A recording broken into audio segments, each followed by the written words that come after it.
Today's going to be an interview tip because along with the resume, but interview. So I want to talk. I've talked on the show before about how to answer the "tell us about yourself" question, Mhm. and I want to put like a different spin on that today. A way you can answer that allows you to like control the conversation because that's the goal.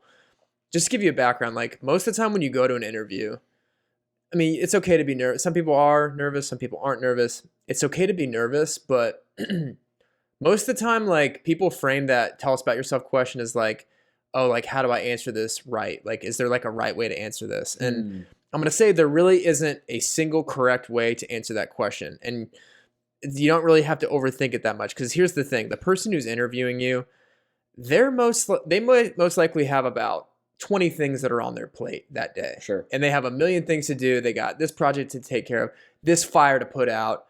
And most people don't want to interview people. Yeah, and I'm gonna tell you, like, you're a great person. You're gonna be a great addition to the company.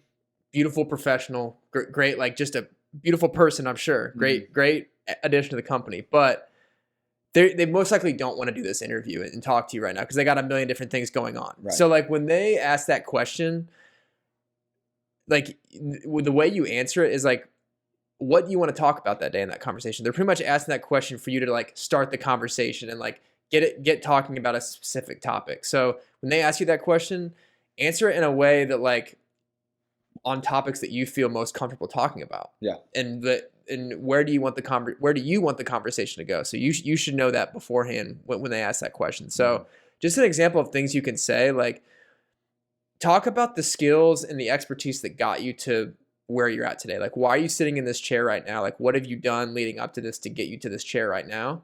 And then throw in some like unique things that you've done. Like if you worked on a really cool project or worked with a cool client before or something interesting about your work, maybe drop that in. You don't need to talk like a million minutes about that one thing, but like drop it in so that if they hear it, like they can ask about it if it sounds interesting. So talk about where you got today and then explain like why you want to work for the company and like how you want to utilize your skills to help the company. So focus on the expertise that you're best at and that you can talk about the best, because that's the best way to go about it. Like don't overthink it, but just talk about things that you're comfortable with, because they just want you to kickstart the conversation and get the dialogue flowing, because that's all it really is Yeah. dialogue. Yeah. Two-way dialogue.